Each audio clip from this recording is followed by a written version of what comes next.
Hello guys, bersama saya lagi dalam Alright Noper Channel. Saya ingin membawakan anda di Parlimen ya, Kamar Khas, membincangkan isu-isu panas terutamanya ya apabila tiba giliran MP Arau daripada Parti PAS ini, pengkhianat Parti UMNO, berterusan sahabat semua untuk meroyan, merapu, cakap entah apa-apa, tuduh kerajaan ini zalim dan sebagainya. Apatah lagi ya, apa yang dikatakan itu berkaitan dengan peruntukan ahli Parlimen Pembangkang. MOU ini ditolak bulat-bulat oleh PAS dan Bersatu, pimpinan mereka, Perikatan Nasional. Tetapi hari ini Arau pula yang mengatakan kerajaan ini zalim. Sedangkan mereka yang menolak, mereka yang tidak mau memberi maklum balas, mereka yang tidak mau berbincang. Dan dikatakan hanya seorang ahli Parlimen Pembangkang yang memberikan maklum balas, yaitu ahli Parlimen Muar, Syed Saddiq Sipak Raga. Jadi sahabat semua, sekali lagi saya ingin membawakan anda bagaimana jawapan daripada Menteri Wilayah apabila Arau cuba memprovok ataupun meroyan, merapu ya berkaitan dengan peruntukan ahli Parlimen Pembangkang ini. Jadi tanpa membuang masa, ayo kita tonton video ini bersama-sama.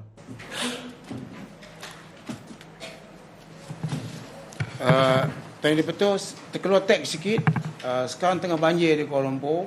Jadi Menteri boleh jawab dengan ringkas, tak ada masalah. Pergi turun jaga banjir. Saya berdoa semoga warga Malaysia yang berada di sini selamat daripada banjir. Dan ahli-ahli Parlimen boleh balik ke rumah petani. Tidak perlu berada di sini sebagai kawasan PPS. Tapi kalau di sini pun saya dah bersedia untuk jadi mangsa banjir. Jadi macam mana pun kita berdoa semoga selamat. Yang pertama sekali saya baca teks ini, ya Muhammad boleh buat pilihan lah, jawab pendek pun tak apa atau tidak, sebab saya tengok hujan masih turun. Tuan Yang Dipertua, saya ingin mengusulkan supaya kerajaan memberi perhatian penuh dan mempertimbangkan untuk mengkaji semula pemberian peruntukan ahli Parlimen Pembangkang oleh Kerajaan Persekutuan. Dalam sejarah sistem berparlimen Malaysia, tidak pernah ada ahli Parlimen Pembangkang yang dinafikan hak untuk memperoleh peruntukannya bagi tujuan pembangunan kawasan parlimen yang diwakilinya. Saya akan terang ini selepas ini. Daripada pentadbiran kerajaan Menteri yang pertama hingga ke-9, tidak pernah sesekali mereka menafikan atau menyekat penyaluran peruntukan ahli Parlimen Pembangkang, sama ada secara terus.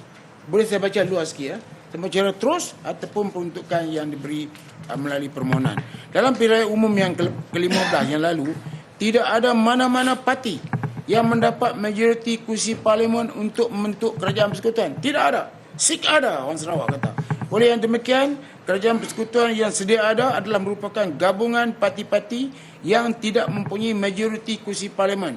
Pembentukan kerajaan persekutuan telah menamakan Ketua Pakatan Harapan PH, iaitu Datuk Seri Yang Amat Berhormat Datuk Seri Anwar Ibrahim sebagai Perdana Menteri ke-10.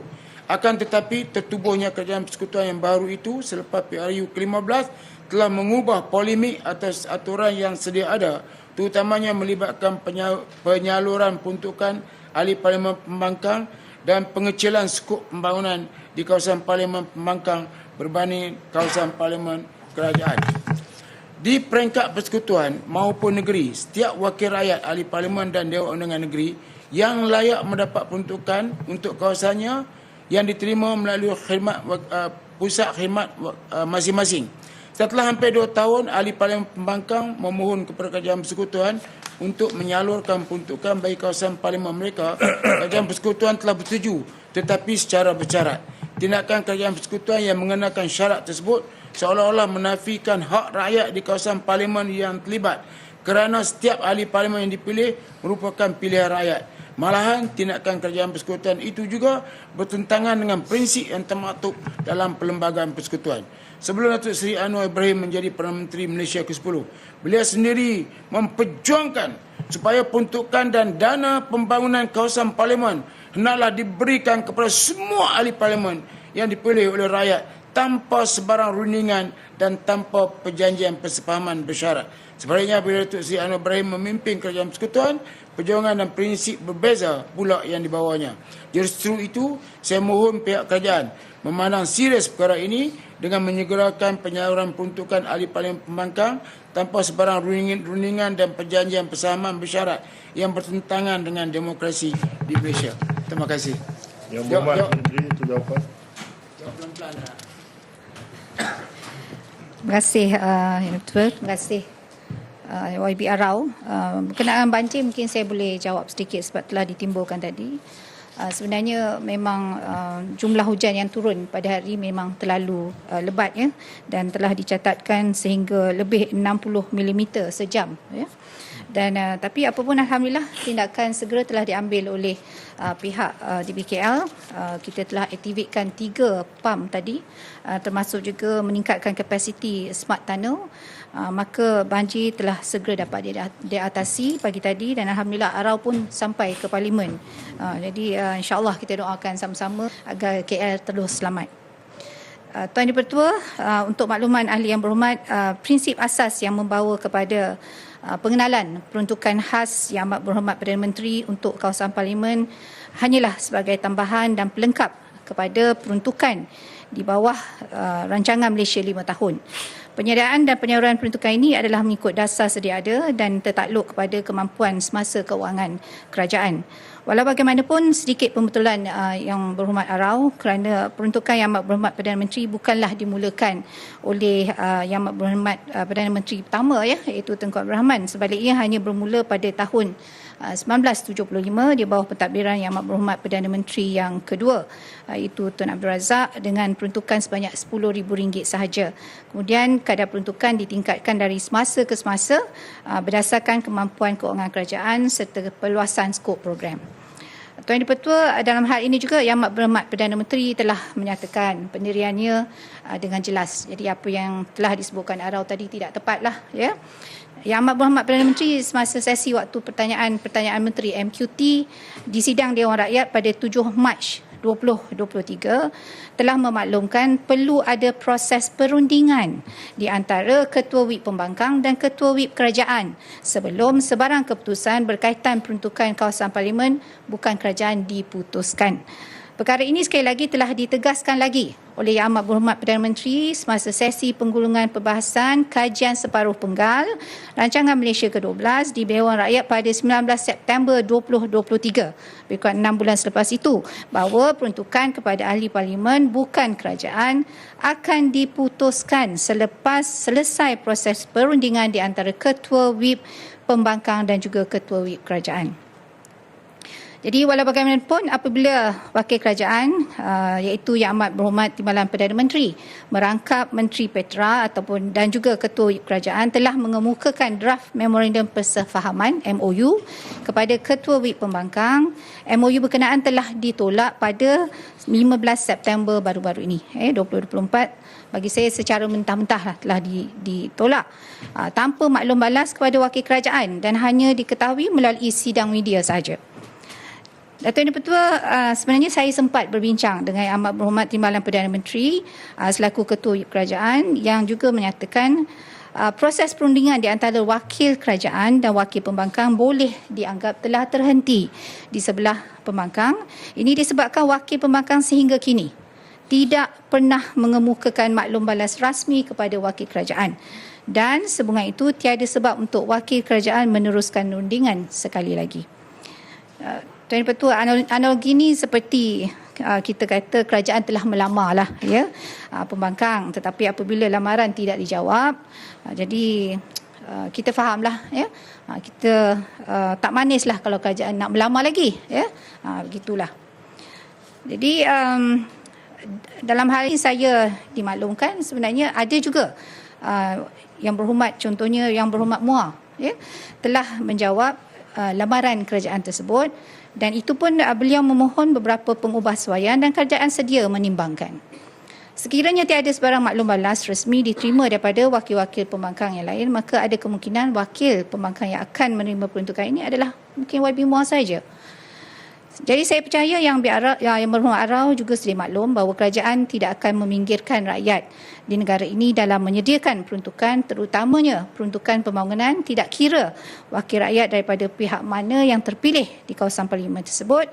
Sebagai seorang bekas pegawai pejabat pembangunan negeri SDO Polis, saya percaya Yang Berhormat Arau maklum bahawa Kerajaan Persekutuan mempunyai mekanisme tertentu, mekanisme khusus bagi menyalurkan peruntukan parlimen di kawasan Parlimen Pembangkang. Di Parlimen Arau tidak terkecuali daripada menerima peruntukan ini. Saya boleh memberikan senarai tersebut secara bertulis sekiranya YB perlu, YB mahu. Dan kerajaan sentiasa berpegang kepada Perlembagaan Persekutuan dan peruntukan undang-undang dalam membuat sebarang keputusan, termasuklah dalam perkara melibatkan pemberian peruntukan kepada ahli penerimaan pembangkang. Sekian, terima kasih. Soalan tambahan Yang Berhormat. Ya, pertama terima kasih Menteri telah memberi jawapan. Tapi Menteri jangan jawab macam tu sebab saya ni sayang kat Menteri, saya tak mau balas balik sebab saya tak mau Menteri terperangkap dengan polemik perbahasan yang sedang berjalan sekarang. Tapi Menteri tak jawab, saya nak bagi tahu Yang Berhormat. Dalam tuntutan kemerdekaan, Malaysia menuntut kemerdekaan. Hazir wakil Malaysia diwakili Tengku Abdul Rahman. Kemudian British siapa dia? Saya lupa dah. Tapi mereka berunding. Tengku Abdul Rahman jual harta, mereka berunding, maka tercapailah perjanjian kemerdekaan. Berunding dua pihak. Panggil Malaysia, mari berunding. Hak yang ni MOU kerajaan buat. Kami tak pernah dipanggil berunding. Siapa buat pun tak tahu. Kalau Yang Berhormat baca MOU tu, sesuatu yang boleh mempitamkan. Ada dua kenyataan yang dikeluarkan. Satu yang dikeluarkan oleh Tan Sri Muhyiddin, yang keduanya yang dikeluarkan oleh Ketua Whip. Jadi ada Ketua Whip menyebut itu bahawa kami bersedia berunding untuk mengenai isi kandungan MOU. Itu tak diambil sebab saya tengok semua orang ambil pendekatan bebal. Tak bertahan lama bebal. Yang paling penting ialah kerajaan ini nama Kerajaan Perpaduan Madani. Mesti ke arah perpaduan, bukan bebal. Bebal itu bukan perpaduan. Jadi soalannya ialah isi kandungan MOU tersebut telah melanggar Perlembagaan Persekutuan. Itu pertamanya perkara H, iaitu yang mengatakan bahawa kita ni manusia sama rasa, sama rata. Kenapa dimasuk perkataan itu? Untuk apa? Perlembagaan Persekutuan adalah perkalaan isi kandungannya cukup adil untuk semua. Kenapa dimasukkan benda yang melanggar Perlembagaan Persekutuan, terutamanya berhubung dengan perkara 153. Jadi kami tak mahu yang tu. Kami kata, kenapa tak ikut apa yang dibuat oleh kerajaan lagi SG4? Boleh bagi kat Pembangkang, tak ada MOU. Bagi kepada kerajaan ni PKR, bagi. Kemudian Kedah bagi kepada BN. Kelantan bagi kepada BN walaupun mereka Pembangkang, tak ada, semua sama. Terengganu nak bagi tapi tak ada orang, Jadi kita bagi pada semua. Soalannya kenapa dibezakan? Ni saya ni kawan baik PMX. Hampa ni baru saya kalau baik tadi berjumpa dia. Esok dia suruh datang jumpa. Saya nak bagi tahu dia tu bagus. Dia memang boleh terima ni. Malah di antara jawapannya di Parlimen, suruh Ketua Whip datang jumpa Timbalan Perdana Menteri, besok kita bagi peruntukan. Tapi mereka tak sempat jumpa, seminggu baru jumpa.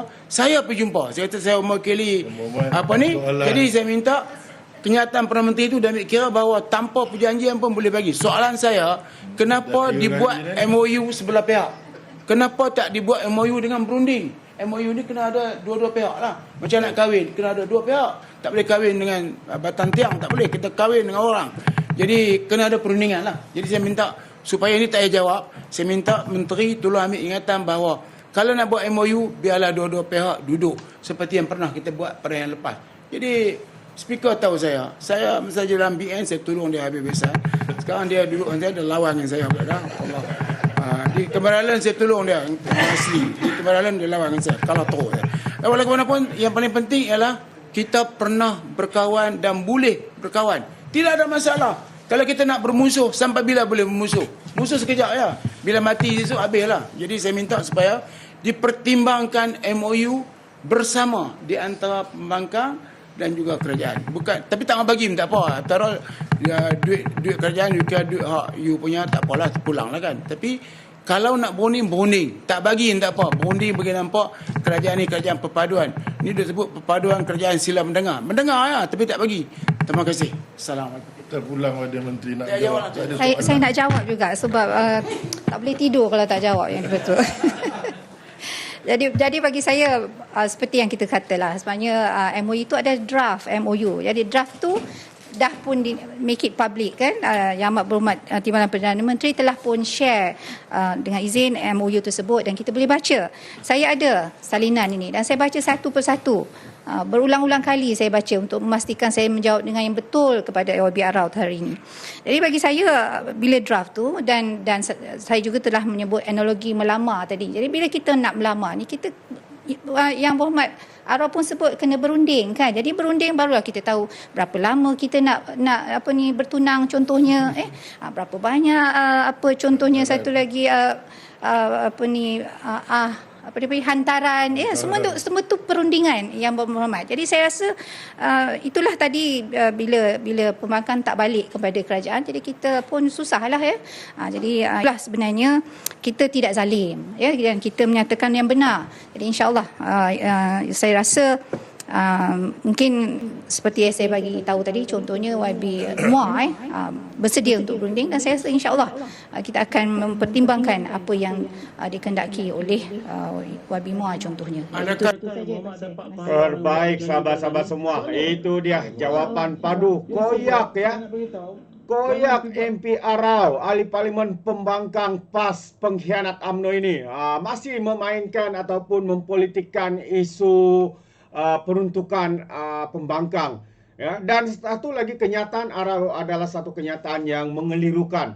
Katanya peruntukan dana untuk parlimen dan peruntukan pembangunan untuk parlimen tidak diberikan. Ini adalah satu penipuan yang paling besar sahabat-sahabat semua.